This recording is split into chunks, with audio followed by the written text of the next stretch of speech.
இன்றைய அனுதின தியானத்துக்கான தலைப்பு அன்வியரிங் ஹோப். அன்வியரிங் ஹோப், அசைக்க முடியாத நம்பிக்கை என்ற தலைப்பில் எபிரேயர் 11ஆம் அதிகாரம் 13ஆம் வசனத்தை நாம் தியானிக்க இருக்கிறோம்.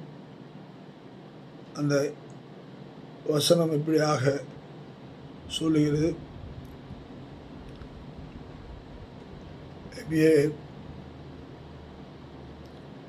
11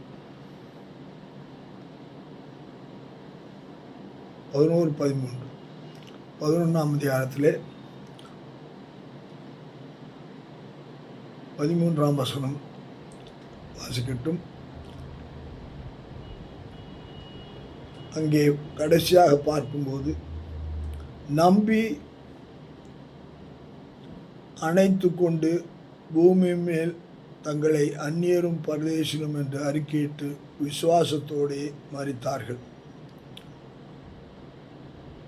விண்ணப்பம் பண்ணப்பட்டவைகளை அடையாமல்.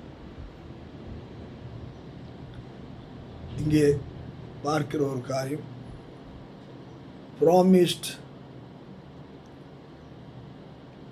By God.